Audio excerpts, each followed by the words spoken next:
like you said, the lockdown situation and the school reopening debate has really made that clear now more than ever.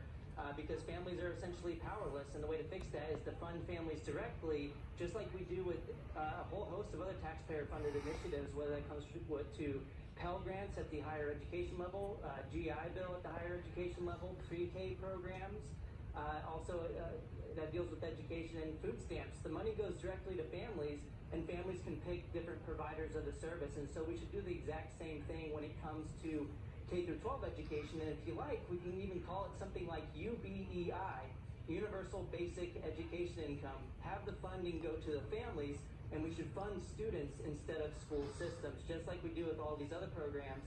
And like you asked, there's a whole host of different options besides charter schools. There are magnet schools, there are virtual charter schools, which you were talking about with Jordan Sekulow before, when the families were being blocked in Oregon. Other states were blocking families from switching to charter schools as well, such as California and Pennsylvania. So we may see lawsuits in other states like that as well, but there are also voucher programs where the funding again goes to the family in the form of the voucher, and they can take it to a private school of their choosing, or even something like a micro school, which gets into this conversation about education scholarship accounts or education savings accounts, which is, again, it's kind of like the voucher idea, but the funding goes to the family, and you can use it for these tutoring services, online providers. And there already have been families getting together in large numbers across the United States. Washington Post just wrote about it a couple of days ago, where families are getting together in groups of like 10, 5 to 10 students in one household, and they're essentially outsourcing the process of homeschooling, and this is called micro schools.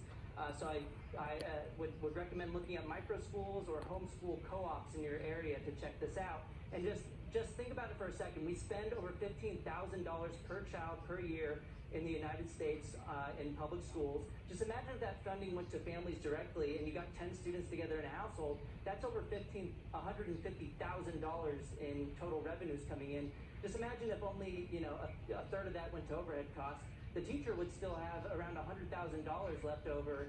And look, so this option could benefit teachers a lot if they're in high demand, and it could benefit families and students as well to get these options as well. And I will say this would benefit the least advantaged more than anyone else, because there are already very advantaged families going around in the U.S.